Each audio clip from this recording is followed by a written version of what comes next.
Ndodh edhe kjo në futbollin kosovar. Trajneri shkarkohet gjatë emisionit televiziv. Liria e Prizrenit ka humbur para adhuruesve të vet 4-1 nga Trepça 89 dhe kjo humbje i ka kushtuar me shkarkim trajnerit Liridon Leci. Por shkarkimin ai e mori në një mënyrë të pazakontë, përderisa ishte në emisionin Dueli Sportiv në RTV Dugaxhini.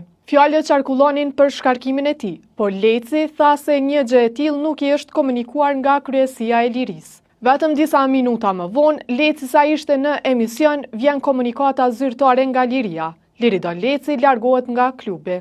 Një ngjarje e pazakontë dhe një jo profesionalizëm nga klubi bardhëzi që shkarkon trajnerin pa i njoftuar fare. Leci mori drejtimin e Lirisë muaj më parë dhe u udhëhoqi në 11 ndeshje, duke marrë 7 fitore, 3 barazime dhe një humbje. E humbja e vetme ishte fatale për trajnerin e ri, pasi i kushtoi me humbje të vendit të punës.